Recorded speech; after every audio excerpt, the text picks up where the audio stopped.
पैसे दिए पिताजी ने, कहा बताया दुकान की जाओ से इमरती ले आओ और गुरु महाराज को जलपान कराओ।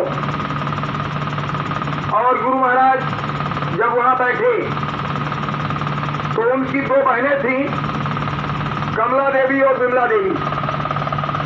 उस समय पर्दा का जमाना था, महिलाएं जल्दी बाहर नहीं निकलती थी। तो खिड़की से झांक कर स्वामी जी का उन दोनों बहनों ने दर्शन किया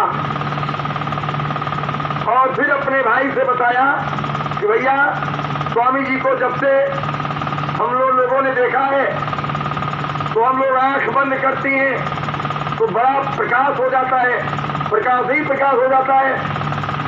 शंभू जी ने आकर स्वामी जी महाराज से बात कही। स्वामी जी ने कहा कि भाई सामने लाओ तब तो कुछ बताया जाए। सामने बुलाकर लाई गई और गुरु महाराज ने उनको नामदान दे दिया और दया कर दी। उनकी भी साधना बनने लगी। फिर एक छक्कन बाबू थे, उनको नामदान दिया। ऐसे शायद 5 या 6 लोगों को नामदान, 5 लोगों को देने के बाद 10 जुलाई 1952 हरदरी बाजार वाराणसी श्याम कृष्ण वर्मा वकील, जहां पर शंभू जी की रिश्तेदारी थी, उन्होंने अपने रिश्तेदारी में आकर बताया कि हमारे गुरु महाराज ऐसे ऐसे हैं।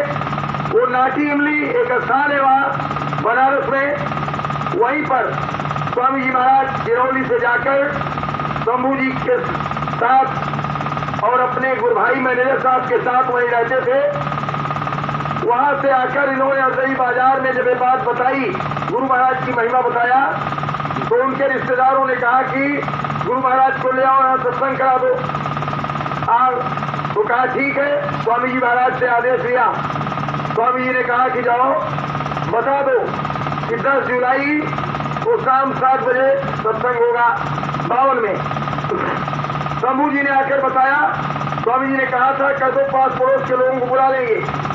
उन लोगों ने पास पड़ोस से खबर किया और बड़ी तैयारी सब करने लगे, बहुत खुशी हुई।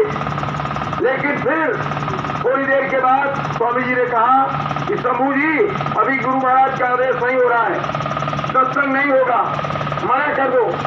वो 10-12 किलोमीटर साइकिल चलाकर फिर आए, यहाँ मना किया। लोग बड़े निराश हुए, वापिस गए। कुछ देर के बाद गुरु महाराज ने फिर कहा कि शंभू जी गुरु महाराज का आदेश हो गया, सत्संग आज ही होगा, फिर जाकर बताओ।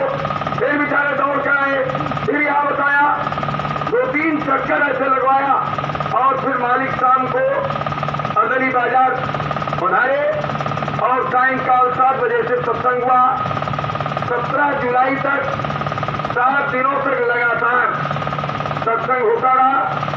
17 जुलाई को एक ही परिवार के, यानी उसी परिवार के 5 लोगों ने गुरु महाराज से नामदान लिया, जिसमें एक नामदानी गुरु महाराज की शिष्या मुन्नी देवी उर्फ सरिता बहन, आप सब लोग जानते होंगे, शाकाहारी पत्रिका सरिता के नाम से लेख निकलता था, वो भी एक नामदानी उसमें थी। और उनके पिताजी नामदान नहीं लिए, सरिता बहन के पिताजी के नामदान उन्होंने नामदान नहीं लिया। स्वामी जी महाराज की अंतर्यामित्वता के बारे में मैं आपको बताना चाहता हूं। एक बार मथुरा में थोड़े से प्रेमी थे और स्वामी जी महाराज के शिष्य शालिग्राम मिश्रा जी, जो बनारस के ही रहने वाले थे और रेलवे में वो अधिकारी थे, वो मिश्रा जी भी थे वहां। कुछ 10-20 प्रेमी बैठे थे। शाम के समय स्वामी जी महाराज से प्रेमियों ने कहा कि हुजूर को सुनाइए। तो स्वामी जी महाराज ने कहा कि आज ये मिश्रा जी सुनाएंगे, आज ये मिश्रा जी सुनाएंगे। और स्वामी जी महाराज उठ करके और अंदर चले गए। तो मिश्रा जी ने कहा, मिश्रा जी ने सुनाई ये बात बताया।